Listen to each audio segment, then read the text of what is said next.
Welcome to Healing the Tigress, a podcast of stories and conversations on Asian American Pacific Islander maternal mental health. We are your hosts, Peggy, a licensed clinical social worker, and Jasmine, a clinical pharmacist. Both of us are Taiwanese American mothers and survivors of postpartum depression and anxiety. We don't know about you, but we didn't grow up talking much about mental health in our families, and we want to change that now that we are mothers.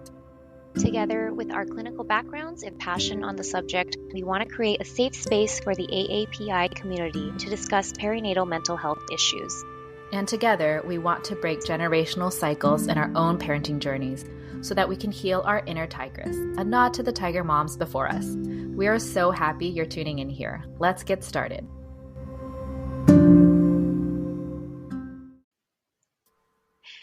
Hi, everyone, and welcome. We are so excited to start this podcast because we think it's a space where there's unheard voices and conversations that need to happen. So for our first episode, we really wanted to give our listeners an overview of who we are and kind of share some background of how Healing the Tigress was born and what you can expect going forward. So I'm going to say, let's start with Peggy, because she was really the one who originated this idea and came to me with it. So Peggy, why don't you tell us, like our listeners, a little bit about yourself and your background and why you came up with this podcast? Yeah, thanks, Jasmine, for kicking us off. So I'm Peggy. I recently learned that I'm a second generation, not first generation, second generation Taiwanese American. So, which means I was born here in the States and my family is from Taiwan. And I am actually a licensed clinical social worker. And what that license usually means is that I'm able to practice therapy. I don't anymore, but I did briefly. And then most of my background is in mental health. And I also am a certified breastfeeding peer counselor. That was just a side thing, has nothing to do with my actual career, but just something I was passionate about and wanted to be able to help other mothers with. So got that recently. And how I came up with this podcast, honestly, just having those not midlife crisis moments, but what am I doing in my life, right? I am been in social work for a while, become a mom and realizing there's things I'm really passionate about and I'm no longer working in the mental health space anymore and really wanted to kind of give back and still dabble in it and still be impacting lives with it. So, I was like, I'd love to do a podcast. I was trying to dabble in some voice acting for a while. You're a singer, right? I do sing. Yeah. And what better way to use your voice, right? So I just really wanted to try this and I didn't want to do it alone. So I definitely wanted to reach out and partner with someone like Jasmine. As for motherhood, I have a 3.5, he's almost 4. I have a 4-year-old little boy. Yeah, I know he's almost 4. 4-year-old little boy. I only have one. I am one and done ? We'll probably learn more about that later too. But a lot of my motherhood journey, especially at the beginning, was really painted by a lot of postpartum anxiety. I have had a history of anxiety for most of my young adult life. And so it definitely painted a lot of those early motherhood experiences. And even today, I think it still, paints the way I mother today. But again, I wanted to do this with someone who is, equally passionate about the subject and who better than Jasmine, who I'd love to have you introduce yourself and all of your background and why you're so excited to do this too. Yeah, thanks, Peggy. And honestly, I'm glad that you came up with this opportunity to partner with you because I had sort of been toying around with this idea, but just didn't really have the motivation, drive, or impetus to start. So I think with kind of like your background and sort of the voice stuff and I think you gave me a little kick. So it was nice, like you said, it was nice to partner with somebody. And so for those of you who don't know me, my name is Jasmine, and some of you might know me better on Instagram under Pearls of Jasmine. And I really, that kind of started more as a travel blog, but morphed into a motherhood and mental health space after I had my daughter for almost 4.5 years ago now. I really started kind of writing more about the mental health aspect because I went through really severe postpartum depression, and then I had to end up taking medications. And and as background, I'm a clinical pharmacist, so Mhm. kind of that medication piece was an interesting sort of journey for me, being on the patient side of things versus Mhm. like a provider side. So um, I think diving into this whole mental health world has been very new for me because I didn't actually have what was diagnosed or anything. I didn't think I had any mental health, um, you know, struggles as a young adult or kind Mhm. of a growing up. So it was all very new to me to realize that getting postpartum depression was kind of a big eye opener. Mhm. And I felt very lonely in that space, being a new mom, going through infertility to get to that point, and then feeling like I was failing. So I really wanted, the whole purpose of my writing is to make other moms feel less alone. Mhm. And I think that, when you brought up this podcast idea, I Mhm. just thought, how can we make this helpful? And to me, I think we kind of came up with this together as we were discussing ideas, but I just really felt like in the Asian American and Pacific Yeah. Islander space, you don't see a lot of people represented who talk about their Right. stories, right? And so I Right. feel like there's a lack of Mhm. discussion in our community. um, as we were growing up, I think it was very like frowned upon to talk about mental health. Right, right. Yeah. Yeah. And I think your story had always inspired me. I remember when you were first pregnant and I Hmm. just kind of was like following you, because we're social media friends. We've known each other since high school because we were both in journalism together. And Hmm. like we weren't that close in high school, I think, but we No. knew of each other. But I Right. think when you became a mom and I became a mom, you just kind of end up connecting with other mothers that you maybe normally wouldn't. And Yeah. I remember, like watching you go through it, and I had no idea that you were going through postpartum depression and in Yeah. those early stages when I was still, I think, because your little girl is like maybe half a year older than mine, right? So I was still Right. pregnant when you were in that newborn stage, and then when I gave birth, I was like, oh my goodness, this is Yeah. motherhood. And then we somehow connected. I think also just because you eventually opened up about your Hmm. depression on your Pearls of Jasmine account, and I loved that you created that space. And I think that also inspired me because as you created space and kind of a lot of your posts ended up going Hmm. viral, all Oh. these other moms are also just like really inspired and touched by you being able to share that and kind of breaking that stigma. Right. And I love that also when you think about so many mom accounts out there aren't a lot of AAPI mom accounts out there. No. And so to see someone who looks like you, who's had similar experiences and be like, oh, they're talking about postpartum Hmm. depression, they're talking about these perinatal mood disorders, it really breaks down that wall and people don't feel as lonely. And also, if you've ever gone to Pearls of Jasmine or subscribed to her newsletter, she Oh. is a fantastic writer. Like I read her Oh. stuff and I'm like, oh, you put into words how I feel, and I don't know how the words for it. So I Oh. love that you're still writing. Thank you. Yeah, and like you mentioned, we wrote on the same newspaper in high school. Mm-hmm. I think we were like a year apart in Yeah. school, so we were, kind of acquaintances. But you're right. Like I think there's that sisterhood of motherhood, right? Yeah. That we always talk Mm-hmm. about. That you Yeah. just feel connected by this thread, this invisible thread, once you enter this space. Yeah. And you're right. Like I really felt like as I was recovering and healing,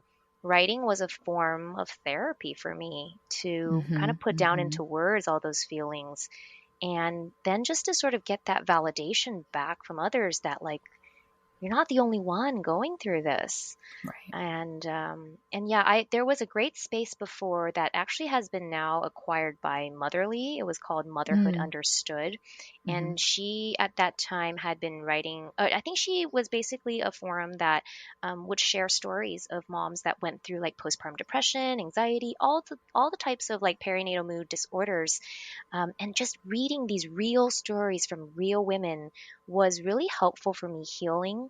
But I also started feeling like I was searching through and sifting through these stories for someone who looked like me, who's for someone Yeah. who had the same sort of Mm-hmm. cultural background and context, because it does Mm-hmm. add another layer You're right.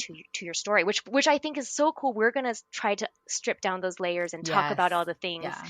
in our podcast. So we have a lot of cool guests that we think Mm-hmm.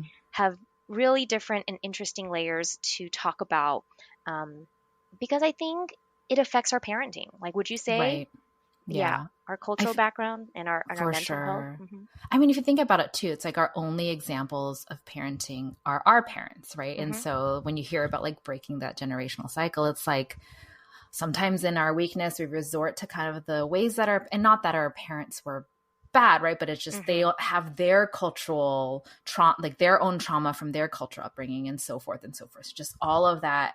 And also being someone who's essentially like bicultural, right? Like Right. you have to there's expectations that your parents have of you because of how they grew up, but then you grew up here in the US where it's you have more Western, and so Hmm. that, and then juggling how you parent your own child. But then there's, and I know for sure, like my kid's not gonna probably grow up the same as his non AAPI peers Hmm. because at the end of the day, he's got an Asian mom, right? And Right. so it is going to be different, and you see that, and I think even just those early motherhood postpartum mood issues, also like the expectations, right? And like Hmm. the expectations from our own culture and how that Right. plays into it. Um, And I and forgot to yeah. mention that Mm-hmm. I'm also Taiwanese American, Oh, second yeah. generation. So I think we have a lot of kind of common Mm-hmm. ground, maybe just in that cultural context. Right.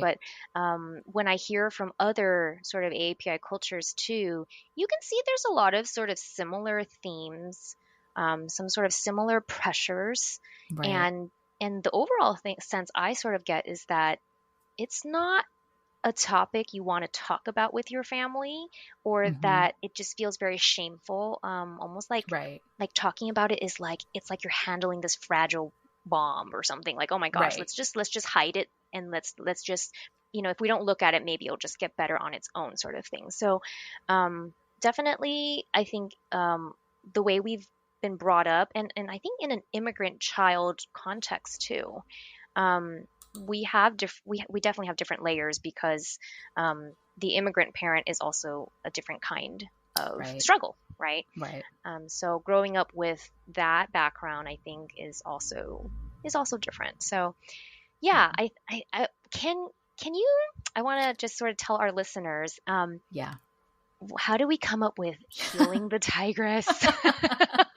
Oh my gosh. I think I even remember like the text messages back and forth of Yeah, like, what should we call this? And even like right. Googling, is this thing taken? Is that thing? And we really wanted to make sure there is representation across all AAPI. And one thing Hmm. about this umbrella term of AAPI, right? It really does encompass, you've got like East Asian culture, South Asian culture, Southeast Asian culture, all over, right? And it's such, there's Pacific like Islander, like it's Pacific Islander, yeah. all like Polynesian, Native Hawaiian. It really encompasses a lot of different cultures, but I think there's a lot of cultural similarities among them.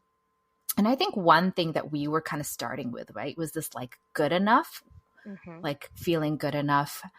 And it's so funny because Jasmine and I guess Jasmine read the book first, the Tiger Mom book, right? And Yeah, then I was like, yeah, maybe I should read it too, especially as, this was, I think, after we were like, let's call it like healing from being a tiger, like not that we're right, tiger moms, but right. like, where does that tiger mom image come from? It comes from a lot of those Hmm. generational cultural things in like the AAPI community, that pressure Hmm. to be good enough and Right. everything, right? And a lot of expectations and not a lot of focus on mental health at all. Like if you Hmm. read the book, she's just like, oh, Western parents are caring about people's feelings and I just Right. want my kids to like play piano 24/7, Indeed. And that's what we want to heal from, right? We want Right. to heal from that and create space to be like, we don't have to be that. And this is not a judgment on folks that want to be tiger moms, like, Right. but it's about what was missing from that tiger mom. It was, how do we value our mental health? How do we put a place for that? How do we make space to say it's okay to talk about that? Because I don't think either of us grew up with parents who sat down and talked about their feelings at all, No. right? Who even gave us words for that. And I even think about how, like, so I speak Mandarin with my parents. Hmm. I don't know if I have the language to talk about feelings. I don't know very Same. many words for feeling words, right? And like in those languages. And I think it's because they didn't do it. And so we want to heal from that. We want to create Right. space. We want this podcast to be healing for our listeners, Yeah. for a space to say like, hey, it's okay. It's okay. And here, let's continue to have this conversation. Let's continue to normalize in our community that we want to talk about mental health, especially in the context of maternal mental health. Right. And with that, like, you know, there's so many different people we can talk to. We've Yeah. got a lot of really great guests coming up and different stories across the board. I'd love, Jasmine, tell us about what can we expect? What to expect. If you're listening and you're like, hey, this sounds good so far, I want to know what am I going to get next episode? What can we kind of tease our listeners? Okay, so I don't know if we're allowed to say yet or whatnot, but first and foremost, we will do separate episodes with you and I to sort of dive into our own stories a little bit deeper. Because even though I've shared quite a lot of my story, I think Peggy was saying, you know, she really wants to sort of unpack the cultural side of it, because it does shape and influence kind of, I think it did probably play an influence in the postpartum depression. Yeah. So that's definitely, you know, some episodes to look forward to. And we have some pretty big name guests. We'll definitely have, you know, the variety of moms, single moms, you know, even you know, one and done moms, moms of multiples, you know, just sort of, I think we have a big collection, and we're also going to be talking, I think, about even just parenting in a different, in this sort of cycle breaking generation where we want to do a little bit differently, and raise our kids in a way where we can respect and honor their mental health too. So I think we're kind of in that middle generation where we're bridging, you know, the old to the new. And, you know, we have to also heal ourselves first in order to give to our kids. So I think that's a big part of what we're trying to achieve here. Yeah, for sure. And listeners, if you feel inspired as you listen to our podcast to want to share your story, we would love that too. Like, this isn't just about like getting famous moms or whatever, but every mom. So, and we do have a good mix of like folks who share their story and folks who have never shared their story. And I think that even in itself will be such a powerful step for that, like for those moms. So we definitely would love to have people who are interested to share their story as well. Yeah. Okay. So I think that's a good sort of intro of what we're about. And maybe just to wrap it up, Peggy, tell me one thing you're going to do for your mental health this week. Oh my gosh. What am I going to do for mental health this week? This sounds so silly, but like oh my gosh, I'm saying this out loud. Every now and then I see like these TikToks of people doing like certain songs, and I've been wanting to do, because like, as you mentioned, I am a singer. I've been wanting to do some of the different, like, you know, you record a duet with someone on TikTok. Yeah. I miss singing, and singing is super healing for me. I don't often get to do it as much because work and parenting and all this kind of stuff. So I'm gonna, you know, I was recovering from being sick. Like, just when you have kids, you catch all these germs. And now that I'm not congested, I want to do one of the like little duets on TikTok, maybe record an ukulele cover. She plays the ukulele too. So that's right. Yes. So she's very artistic. She's a dancer. She's all into the arts. Which is, as we can talk about later too, like not very like encouraged sometimes, right? Among our families, which ended up in a clinical space instead. But yeah, like that's my self-care, is like playing the ukulele, singing. Haven't gotten into dancing as much, but maybe I'll add that to my future self-care. Well, what about you did hula dancing for a while too? I did, that was before you had your son, and that was cool. Yeah. Oh my gosh. I remember when I went to one of the hula workshops, like newly pregnant, and right away my hula sis, I don't even know how she knew. She's like, "Are you pregnant? How did you know?" You know, but because I was like, "Oh, I'm so tired. This is a really tiring class today." Other moms just know. She's a mom too. She just knows. But what about you? What will you be doing for your mental health this week? Oh man, you know, I think this is a great start to it. Honestly, this is my day off, and talking to you is always fun. Getting our project started. But you know, earlier today, when I was having lunch, I realized, you know, I am constantly 24/7 cutting and washing and prepping fruit for my daughter because she needs fruit like every single meal and a different fruit every single meal. And Yum. as I was doing this earlier today, I was like, you know what? Like, I haven't eaten like these fruits in a long time. Like, I don't ever get to eat any Oh. of this stuff, but I'm always constantly just like refilling supplies and getting it ready. So today for lunch, I was like, you know what? I'm going to sit down and enjoy a bowl of strawberries by myself, like instead of like, and that just seems so little, but at the same time, I'm like, you know what? I used to when I was pregnant, my husband was all about like, you need to eat the best and the most Mm-hmm. healthy and get all your Mm-hmm. calcium and everything. And, he would like feed me all these fruits. And now I'm like, yeah, I need to take better care of myself. So that was mine today. Oh, I Very love little, it. And you but know what's so yeah. funny about that too is because you want to make sure there's plenty of fruit. Like you don't I never eat the stuff that I want to give to my kid because I'm like, I have to make sure there's enough for him. And you're right. Like Right. I end up not eating any and then I'll eat like one Right. strawberry. It's like, why am I not eating these more I often? know.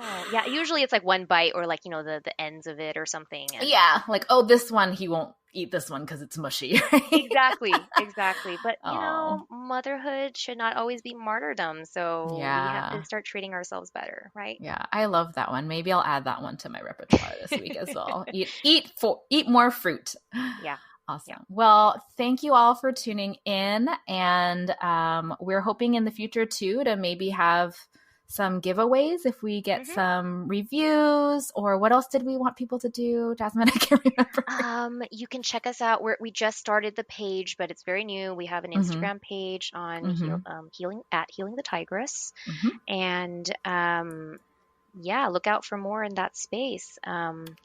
As we head into September. September is actually National Suicide Prevention Month, so we're going to Mm-hmm. have a big episode on that, hopefully. Mm-hmm. So yeah, look out for more to come. Yeah. Don't forget to subscribe to the podcast, like it, rate it. I don't even remember what else you can do to them. If you Share can it. please write a review and rate it, that would help us so much and help other people find us. And share Yes. with your friends. Yeah. Yeah. Because at the end of the day, if it's not being shared with folks, we're not like, we won't be able to spread just the space for people hmm who need it. Right. So Right. we really need your support to make sure the people who need to hear it can hear it. So thanks for tuning in. Thanks for listening. We're so excited for what's to come.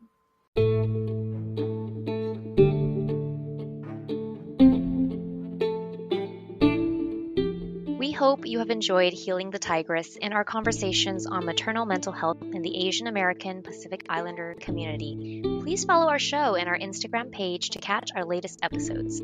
We have so many fantastic guests and deep topics that we are so excited to cover soon. If you enjoyed this episode or would like to support us more, we would love it if you left us a review and shared this podcast with a friend to spread the word. Check out the show notes for more links. Thanks for joining us today, and we hope these conversations will help our AAPI mothers heal their inner tigress and honor their mental health as they deserve to. See you next time.